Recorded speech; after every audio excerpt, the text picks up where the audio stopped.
Over the last 2 years, I've trained more than 4,000 people in menopause awareness in my corporate menopause training programs.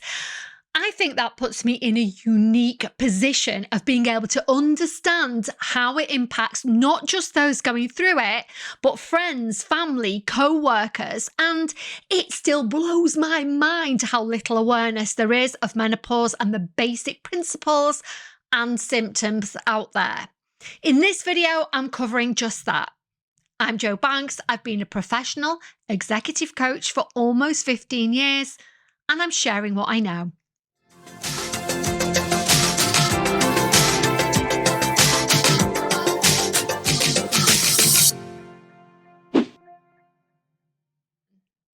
Before we begin, I've designed this video to give you basic awareness of menopause. In the next few videos, I'm going to be going into more detail. So please remember to like, subscribe, and hit that notification bell so that you don't miss what's coming up.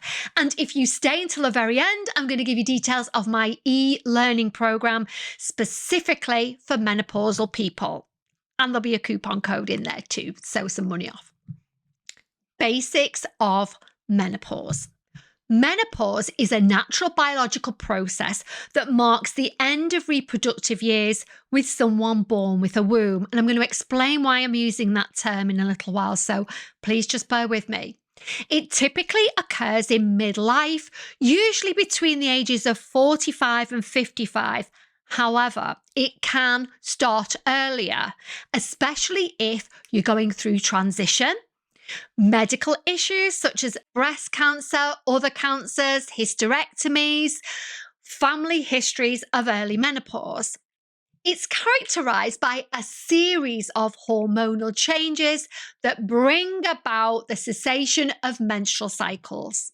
While menopause is a universal experience for anybody born with a womb, its symptoms and impact vary significantly from one individual to another.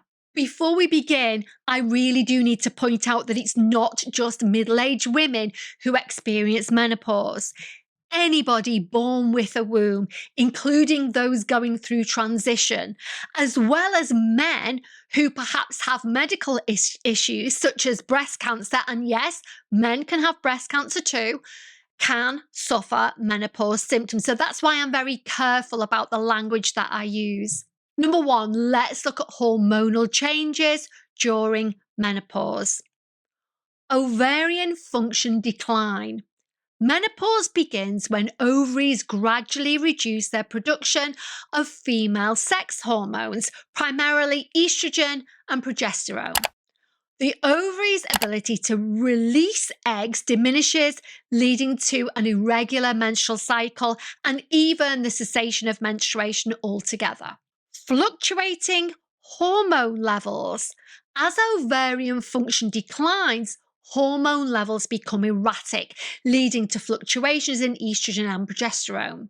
These hormonal shifts can contribute to various physical and emotional symptoms associated with menopause.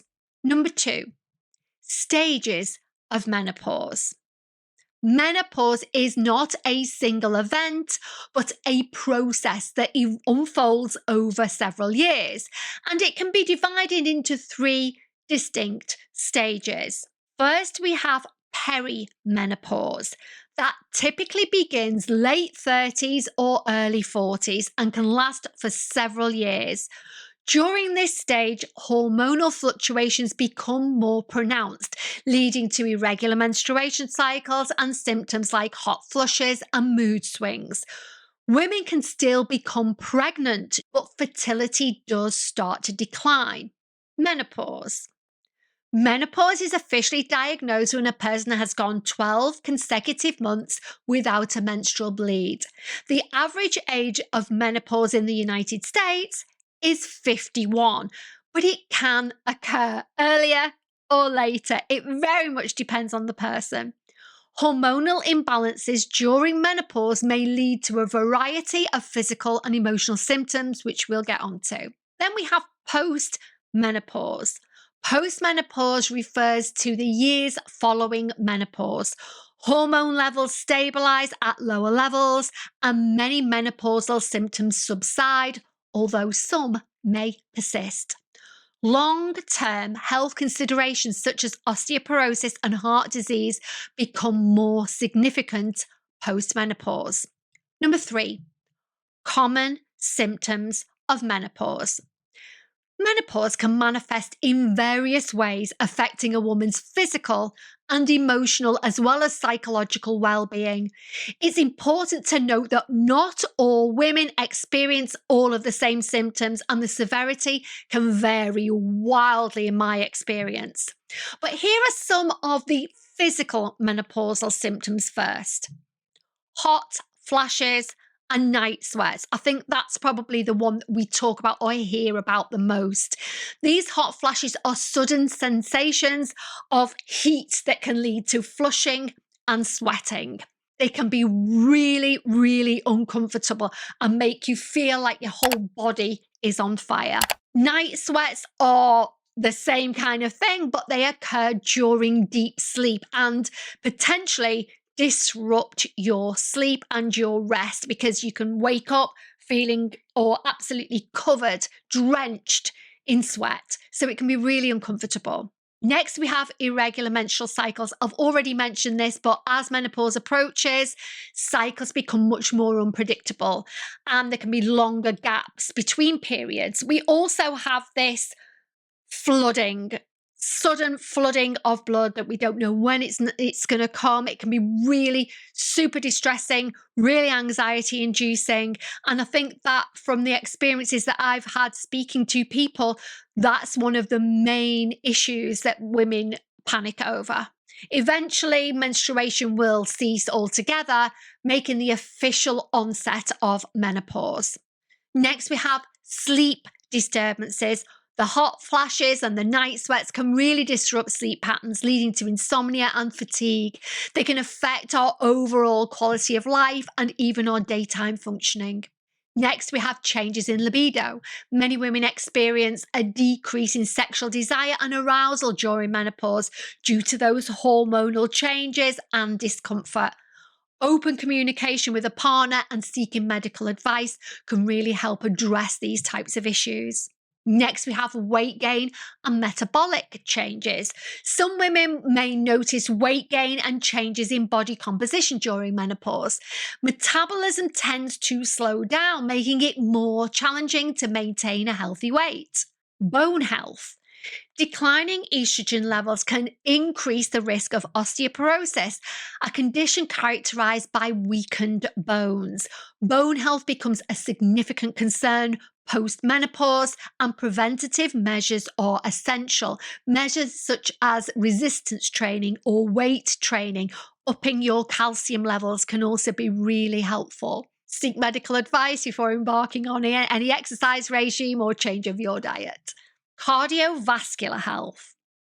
Estrogen plays a protective role in heart health, and during the decline, menopause may increase the risk of heart disease. Lifestyle changes such as healthy heart diet, regular exercise are crucial for maintaining cardiovascular well-being. There are also a range of other things many women have expressed to me during the sessions I've been running. We have itchy skin, headaches, dry hair, skin and nails, reduced muscle mass, which we've already just talked about, UTIs, physical and mental fatigue. So they're just some of the physical symptoms. Let's move now on to non-physical symptoms. And it seems to be these that the people I speak to the most seem to have the issues with. They seem to be able to cope with the physical issues. It's the emotional issues that they really struggle with. So let's have a look at those. We have mood swings and emotional changes. Hormonal fluctuations can contribute to mood swings, irritability, anxiety, and even depression. Inability to regulate emotions, which can be really, really distressing, being up one minute, down the next, and just not knowing what the heck is going on.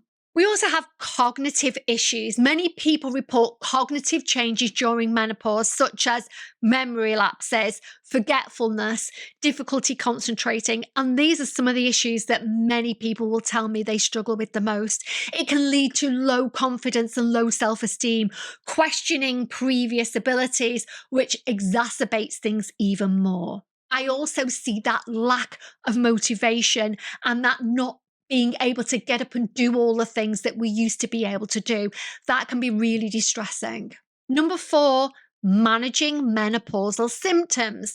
While menopause brings a range of symptoms, there are numerous strategies and treatments available to help manage these challenges. Number 1, we have hormone replacement therapy. HRT involves replacing hormones estrogen and sometimes progesterone that decline during menopause. It can alleviate so many menopausal symptoms, but it should be carefully considered and discussed with a healthcare professional due to the potential risks, but also there's amazing benefits.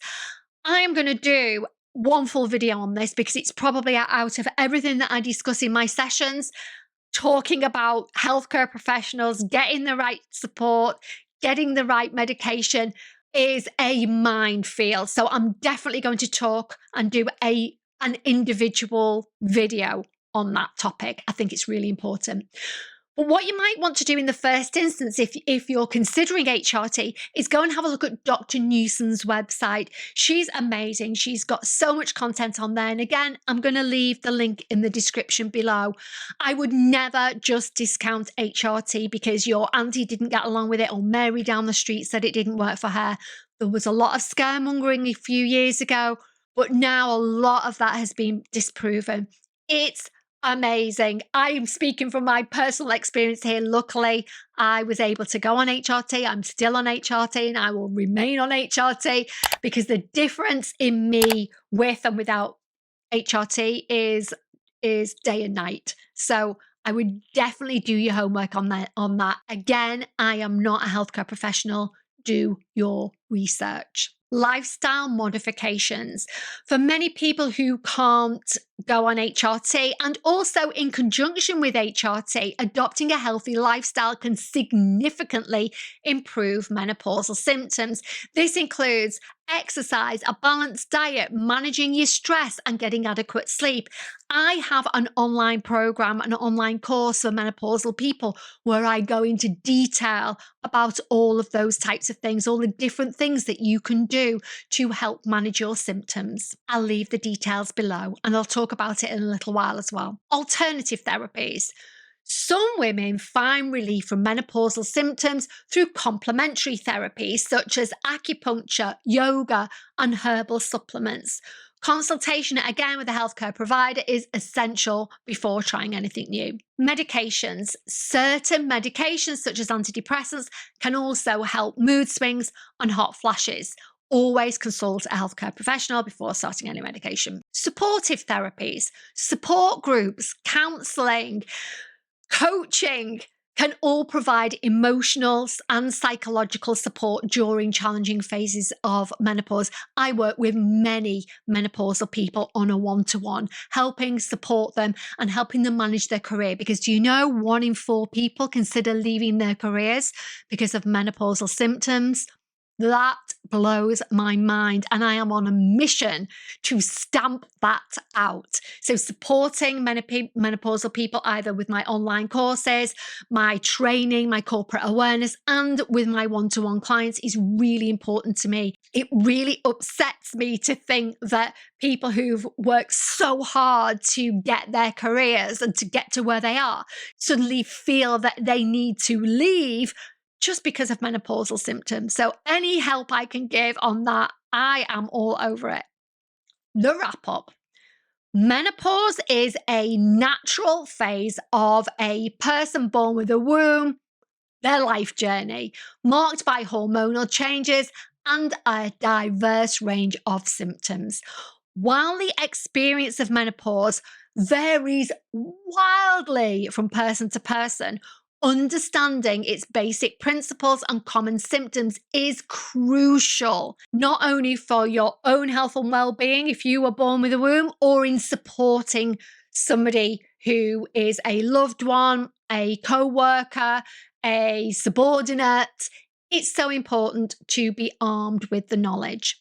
By seeking guidance as well from healthcare professionals and implementing appropriate strategies, you can navigate this transition with grace and confidence, ensuring a fulfilling and healthy life beyond menopause. What next? I have a 4-week online course specifically designed to help menopausal people manage the menopause with style.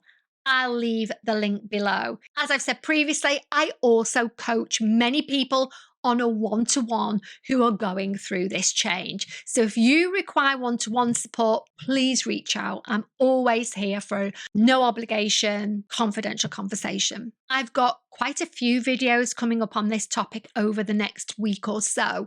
One is going to be the thing that I mentioned before about 1 in 4 people considering leaving their jobs and why that is, how to support somebody going through menopause, why menopause is all of a sudden a thing. I hear that so often. Why is it all of a sudden a thing?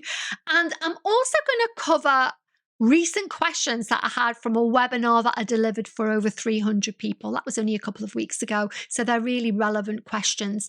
I'm also going to do one on andropause, the male menopause. Yes, it's a thing.